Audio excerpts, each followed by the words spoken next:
Hello and welcome back to my YouTube channel, guys. So, not to brag, but I got 96% in my 11th annual examinations, and it was not, and I studied for like 3 hours every single day consistently, not for 5 to 8 hours. And trust me, it's not because my mind works differently than others, or it's not because I'm naturally talented. There is nothing like that. It's simply the art of doing more in less time and focusing on what's important rather than all the thousands of other things. So in this video, I'm going to be taking you through 5 tips that helped me get done more in less time and make my study sessions more efficient. So without further ado, let's get ready. The first tip is figuring out your energy hours. So I stumbled across this video when I was in 10th standard that completely changed my life. It is when I figured out my energy hours. What energy hour basically is, there are 2 types of people, night owls and early risers, right? But there are also some people who are in the middle.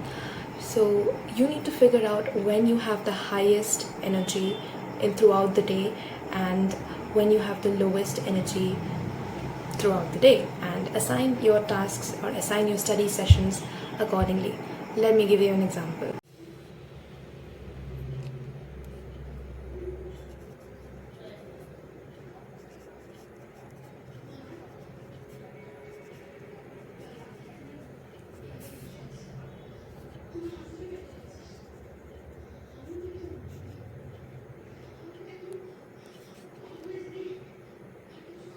So for me, this energy level of mine is somewhat like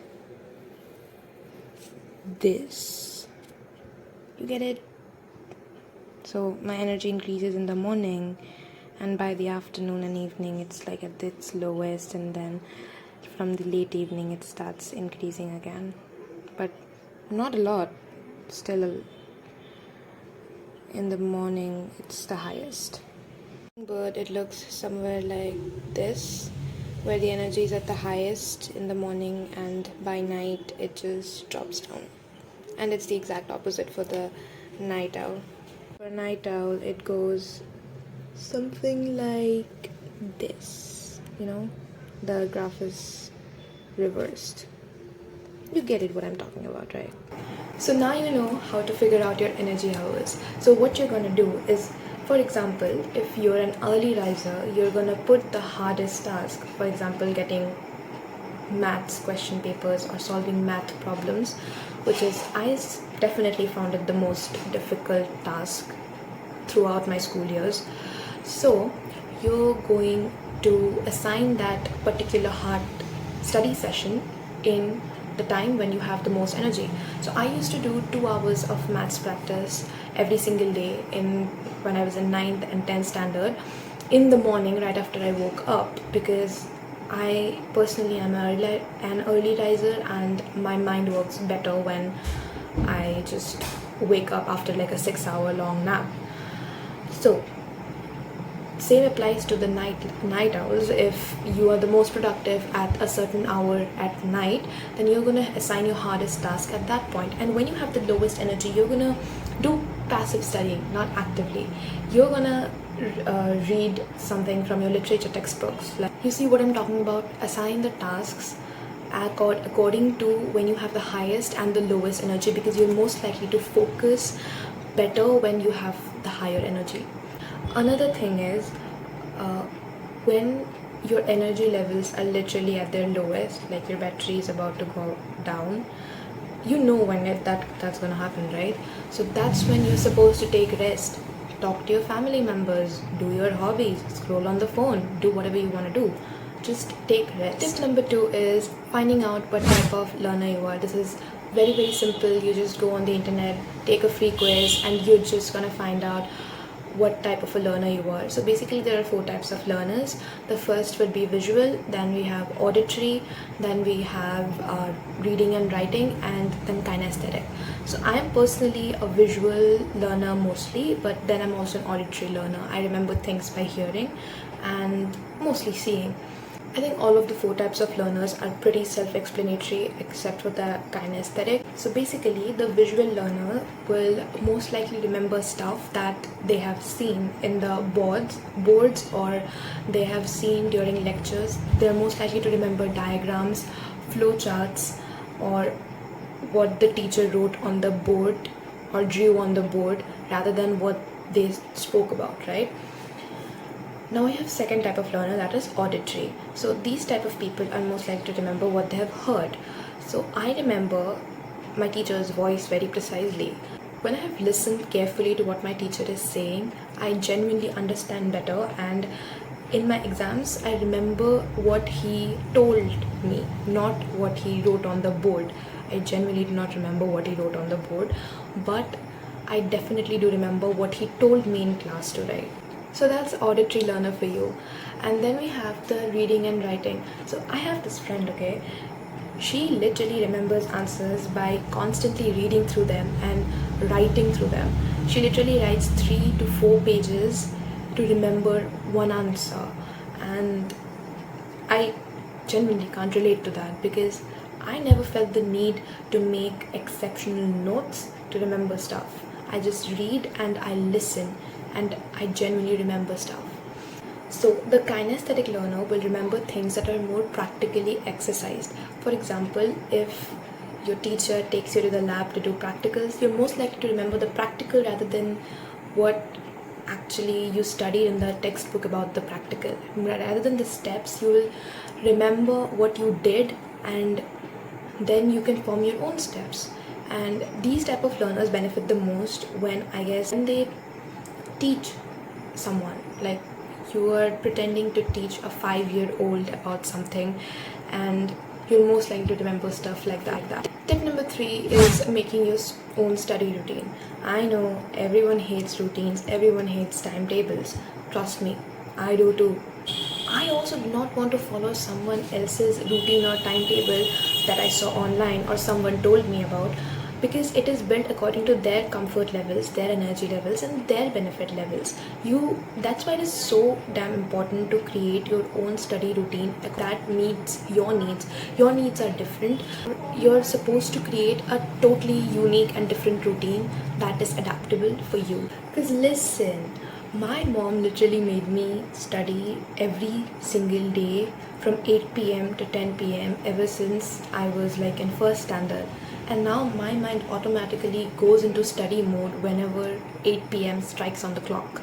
I just know that I'm supposed to study now, and if I don't, I genuinely feel guilty that why am I not studying? Similarly, I trained my mind to every single day sit down to study at 9 a.m. from 9 a.m. to I guess 10:30. That's 1.5 hours, and that time I am supposed to study. And if I don't study, the back of my mind just keeps telling me, go study, you're supposed to study now, you're supposed to sit down on a study table and study. You see what I'm talking about? It's really important to make your own study routine and make yourself so adaptable to it that you just can't ditch it. So after you have done the first step, that is figuring out your energy hours, you're going to create your own specific routine around it. It doesn't even take that much time. It probably takes like 15 minutes of your time once you've figured out your energy hours. Also, there are like hundreds and thousands of study techniques available on the internet. I have tried a lot of them, and some of the most popular techniques didn't work for me. For example, the Pomodoro technique. The Pomodoro technique, where you study for 25 minutes and take a 5-minute break. That thing just didn't work for me. I just couldn't. Instead of studying, I just kept looking at the timer as to when it is gonna end and when I'm gonna get that 5-minute break. And when the 5-minute break comes, I take the break and suddenly I just don't want to sit down again to study. I just can't.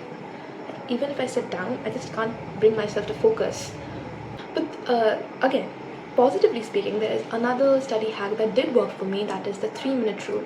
So it says that you basically sit down and do the work for 3 minutes straight, and once you've done it for 3 minutes, that's a really short amount of time, right? Once you've done it for 3 minutes, you have two choices. Either you leave the work and do something else, or you continue doing that. And most probably there is 99.9% chances that you're going to continue doing it, because the hardest part is just starting on with the task, and you have completed that with the 3-minute rule. So this did work for me, and honestly this whole figuring out which study techniques work for you and which doesn't is a great fun little experiment to do, so you can have fun along the way. Before relating what you're studying to real learning, I recently came across this video, okay, where it says that our brain is naturally wired to learning new and different knowledges. So wonder why I feel sleepy while I'm studying certain things like history or science or maths. Why do I feel sleepy while I'm doing all that? Because we find it boring. There is no active learning that we're doing in that case. We are not connecting what we are studying to what we see in our everyday life. Some bullshit king ruled 2000 and 3000 years ago. How does that shit concerns us right now, right? It's obviously going to be boring that way. But suddenly, when I started comparing as to what people's mindset were 2000 years back to what they are now, how their decisions still impact us today, how did they even came across to make this decision, what forced them or what compelled them to do that, suddenly I found history interesting. When I started seeing in my environment all the things I studied in science, suddenly science became interesting. When I started seeing chemistry, biology everywhere, it suddenly became interesting. That's how actually, this is the one hack that actually worked for me when I was giving my 10th boards in my science paper. I was extremely scared for the subject science as soon as I reached 10th standard. But somehow this hack helped me a lot. Nothing helped me in maths. I'm not gonna lie, nothing helped me in maths. I just bared on, tolerated that subject till 10th standard, and now I'm free. Anyways, let me give you a little story time, alright? So I recently went to Arunachal, and we were looking at waterfalls and rivers, and suddenly my dad was like, is Kaveri like a part of Ganga? And I'm like, no, it's not. I studied in geography, it's not a part of river Ganga. It's actually a peninsular river, and it has a peninsular origin, and Ganga has a Himalayan origin. So you see how I connected my studying to the real life. It just naturally came because it was so interesting to study about these rivers that when somebody asked me, I just instantly remembered what I had studied. So all it takes is a little bit of change in your mindset and a little bit of presence in the actual real world to notice all of the things that you have studied existing right in front of you. 5, and the most important tip: listen to your instinct, and most importantly, your body. So what I mean by this is, I know it might come as very weird to some people because everybody talks about discipline, right? And I do too. I personally love discipline. But studying when you're burnt out, when your mind just can't have effing do it anymore. We have all heard about take small breaks and then study. That's how you get efficient studying done, right? So wrong. No one talks about how both study time as well as the time of break that you take differs from every person to person and from time to time. For me personally, there's a certain period of time till which I can focus. After that, I'm done. No matter if I sit in the study table for another 15 minutes or another 3 minutes, I won't be able to study because my mind just stops focusing at that point. It just wants something different. So for me, that time limit is 45 minutes. And after 45 minutes, I get up, I take a break for like half an hour. I know, a lot of time, but that just helps me. After half an hour, when I come back and sit down, I can clearly focus for another 45 minutes. It's better than taking a 5-minute break and coming back and not being able to study for even 3 minutes. So the main element of doing efficient study are two things. Number one, you need to be interested in what you're studying. Frankly speaking, I find it boring now because it's all the same shit happening again and again around the world and in India. But somehow I find something that keeps me engaging there.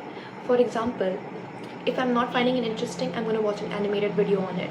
If I'm not finding it interesting, I'm going to read it so loud as if I'm talking on the stage, holding my book in my hands and I'm reciting something. And that's how it becomes interesting for me, and I keep reading it and listening to my own voice, so that even if I don't feel like studying, information is retaining in my brain. That's the first thing, interest. And the second thing is attention/focus. If you're not focused on what you're studying, you're never gonna get there. People these days have such low attention spans, even I do, but we gotta increase that shit. Attention span of 15 minutes, not gonna work. Even people have less than 15 minutes of attention spans. We need to increase that shit to at least a half an hour, so that we can focus for half an hour, sit down and study for at least half an hour straight. And that's how information gets in our brain. When you're giving all your time and all your energy in one thing for even 30 minutes straight, you get done more than someone who has low attention, is constantly distracted, and is sitting on a study table for 1 hour. Do not compare yourself to other people. You may get done more in 30 minutes than someone gets done in 2 hours. And that's true, I have seen it myself. When you're studying, it's your duty to cultivate the interest in the subject that you're studying, as well as cultivate your focus and increase your attention span. That's your duty. And comment down below if I'm going to make a video about that. I'd love to do that. That brings us to the end of the video. If you're here till the end, thank you so much for watching it till the end. It really means a lot, and I'll see you in the next video. Thank you so much for watching. Like this video and subscribe to my channel. Bye bye.